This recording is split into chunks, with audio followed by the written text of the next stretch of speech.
For nearly 500 years, Hestercombe was continuously owned by the War family.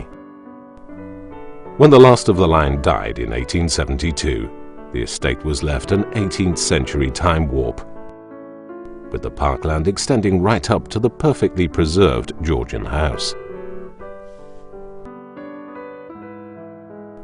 But the Victorian and Edwardian eras were now to sweep in dramatically, with the sale of the house and 760 acres to Edward Berkeley Portman, the first Viscount Portman, in 1873. He, and later his grandson Edward William Berkeley, were to make great changes. Immediately, the first Viscount Portman began extensively remodelling the house.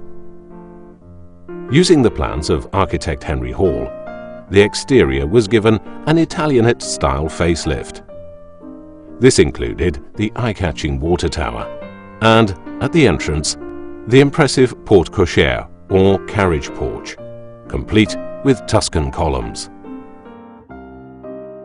The Victorian garden on the south side of the house was also created during the 4-year renovations. Here, an ornate balustrade enclosed a terrace personally designed by Lord Portman himself, where borders, filled with formal bedding, were set amongst gravel paths around a central fountain. The inside of the house was altered too, bringing it up to date with the latest Edwardian trends, including internal plumbing. A spacious inner hall was developed, adorned with lavish marble columns, and an ostentatious carved oak staircase at one end, leading to the next level. A greatly expanded service wing was added, with kitchens and laundry department, plus new servants' quarters, complete with sewing machine and piano. Work was completed in time to show the alterations off at festivities held to celebrate the Honourable Edward William Berkeley Portman's 21st birthday on August the 14th, 1877.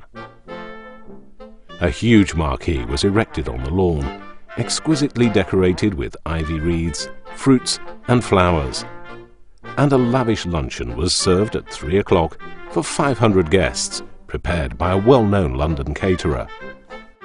On the lawn later, there were games, then tea and dancing, followed by fireworks, with a detailed report in the Somerset Gazette afterwards, acknowledging this as one of the most brilliant fêtes the neighbourhood had ever witnessed.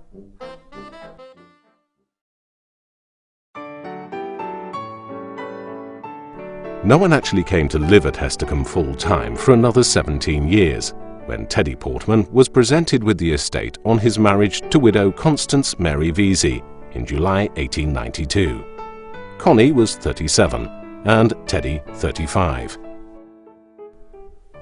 They moved in during 1894, and although they had no children of their own, Constance had 3 surviving children, Ivo, Osbert and Thomas, from her first marriage to Captain the Honourable Eustace Vesey. The children spent many holidays at Hestercombe. Ivo was a keen amateur photographer, and his photographs, coming to light almost 100 years later, have given us this remarkable insight into life at Hestercombe during Edwardian times.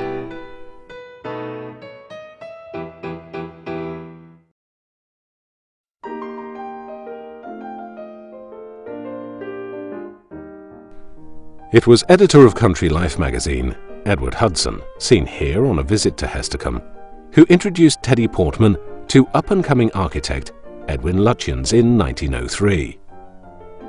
Lutyens has become revered as the greatest British architect of the 20th century, famously remembered for designing much of New Delhi in India and the Cenotaph in London.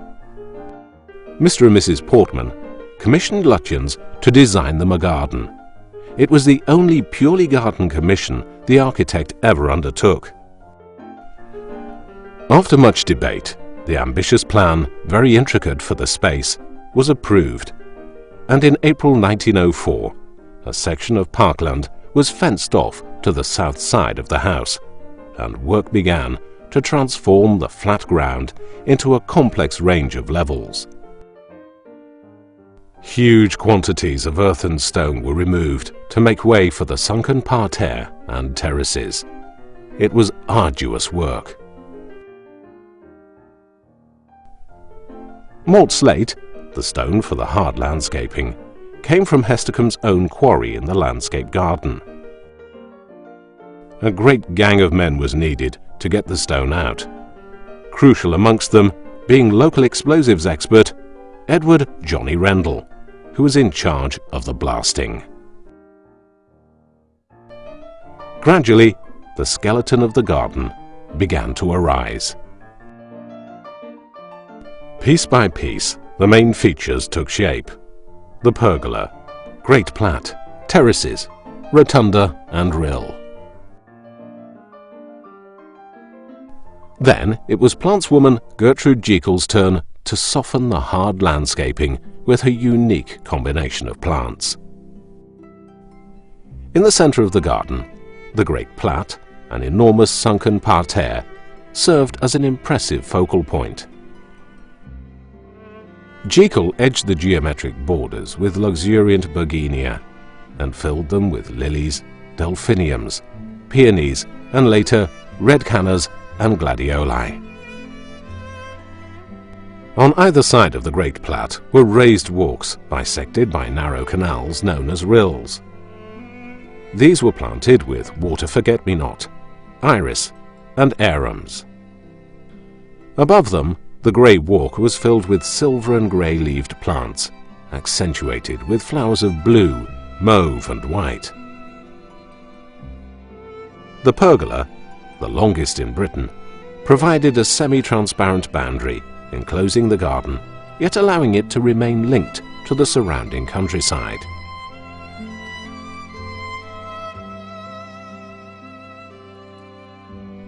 The Dutch garden was added in 1907.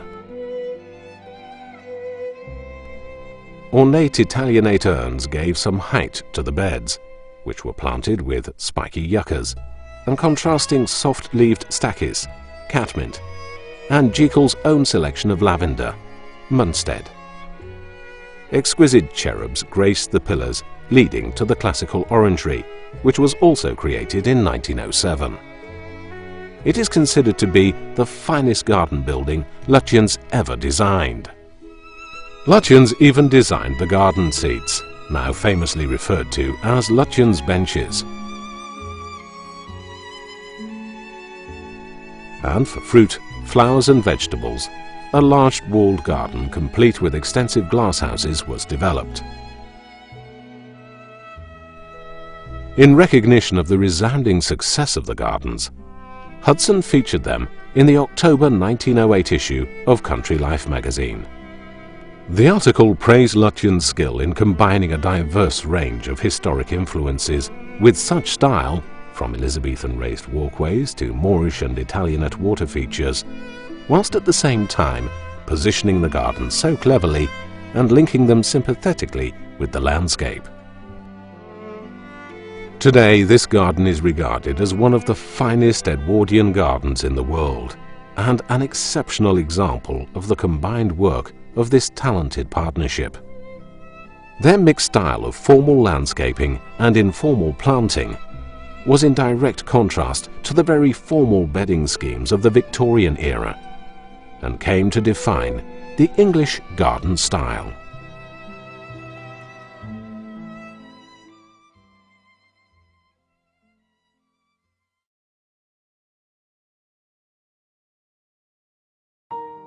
Teddy Portman must have been proud of the glorious garden he had commissioned, but his real love was for the wider countryside. For hunting, he was the master of the Taunton Vale foxhounds, for polo and fishing. And his pride and joy was the model farm at Hestercombe, started by his grandfather in 1877 and further developed by Teddy. It was a state-of-the-art agricultural enterprise, showcasing all the latest technology and innovations.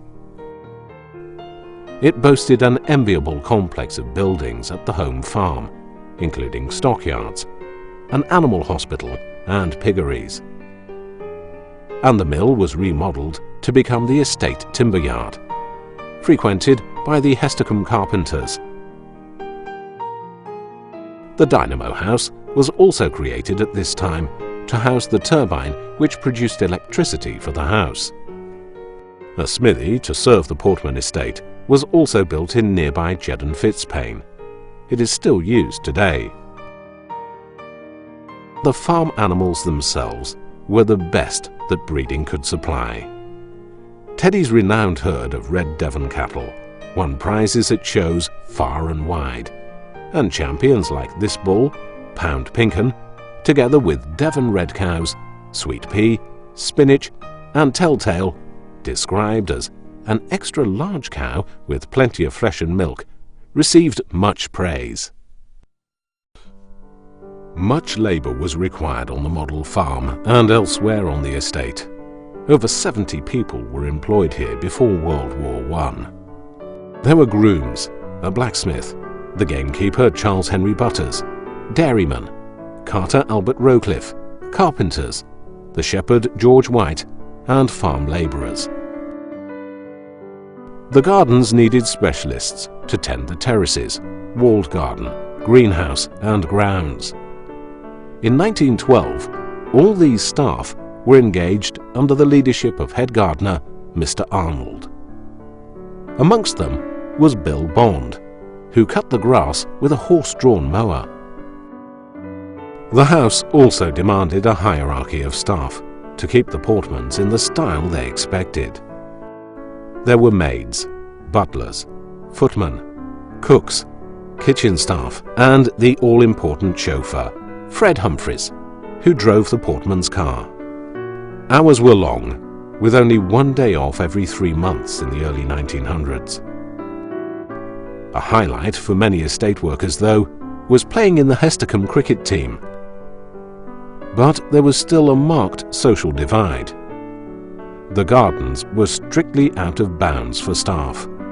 They weren't even allowed to look out of the house windows at them. The Honourable Mrs. Portman threw herself into life at Hestercombe, just as her husband did.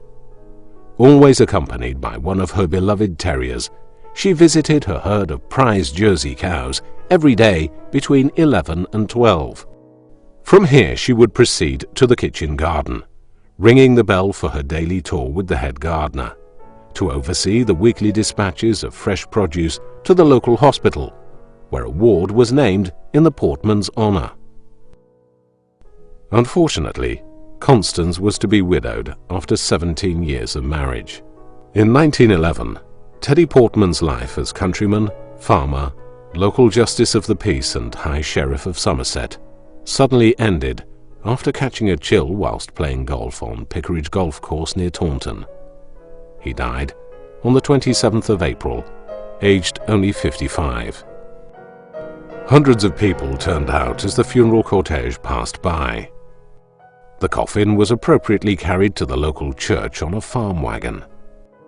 In Taunton, flags flew at half-mast, window blinds were lowered, and 2 additional churches held memorial services. So vast were the numbers wishing to pay their respects to this prominent local figure. This marked the end of a golden era at Hestercombe. With the onset of the First World War, the house and estate never regained their former glory. Mrs. Portman lived on in the house for a further 40 years until her death in 1951, aged 96. Whilst the Portman era at Hestercombe has long since ended, through the valuable work carried out by the Hestercombe Gardens Trust, their spirit lives on in the remarkable Edwardian garden they commissioned.